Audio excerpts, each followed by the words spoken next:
Power star Pawan Singh ने सभी को फाड़ के रख दिया और बॉलीवुड में दबंग एंट्री हुई है।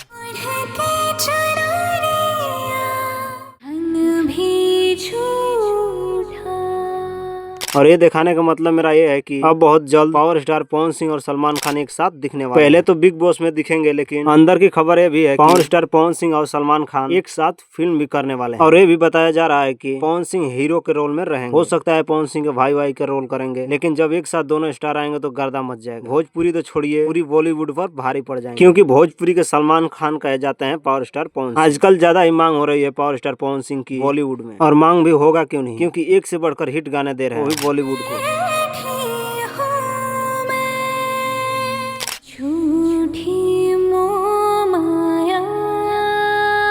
अगर पावर स्टार पवन सिंह की बात करें तो इनके लिए 2025 बहुत अच्छा रहा। बस घर वाला मैटर को छोड़ दे तो आप सबको पता होगा कि सबसे पहले गए थे राइज एंड फॉल में, और वहां से पब्लिक का इतना प्यार मिला कि पावर स्टार पवन सिंह का नाम पड़ गया टीआरपी, और वहां गर्दा उड़ाने के बाद पावर स्टार पवन सिंह लौटते हैं बिहार, वो भी चुनाव लड़ने के मूड में, लेकिन कुछ पारिवारिक दिक्कत की वजह से नहीं लड़े। मुझे लगता है कि अगर इन नॉमिनेशन करके भी छोड़ देते तो ये ऐसे ही जीत जाते, क्योंकि 2025 पूरा पावर स्टार का ही है। क्योंकि इंडिया के प्रचार में जब गए तो पूरे 200+ सीट दिवाकर आए, और खबर ये भी चल रही थी कि पावर स्टार पवन सिंह मंत्री का शपथ लेंगे, लेकिन ऐसा हुआ नहीं। लेकिन कोई दिक्कत नहीं है, अगली बार मिल सकता है। और एक जरूरी बात, अगर आप पावर स्टार पवन सिंह के फैन है तो आपको फिर से पवन सिंह सरप्राइज देने वाले हैं। अंदर की खबर है कि बहुत जल्द टीआरपी किंग कपिल शर्मा के साथ नजर आने वाले हैं। और आप सबको बता दूं कि पावर स्टार पवन सिंह अब भोजपुरी में कम ही नजर आएंगे, क्योंकि बहुत सारे प्रोजेक्ट साइन हो चुके हैं। आप सब कमेंट करके बताएं कि आप किसके फैन। चलिए मिलते हैं नेक्स्ट वीडियो में।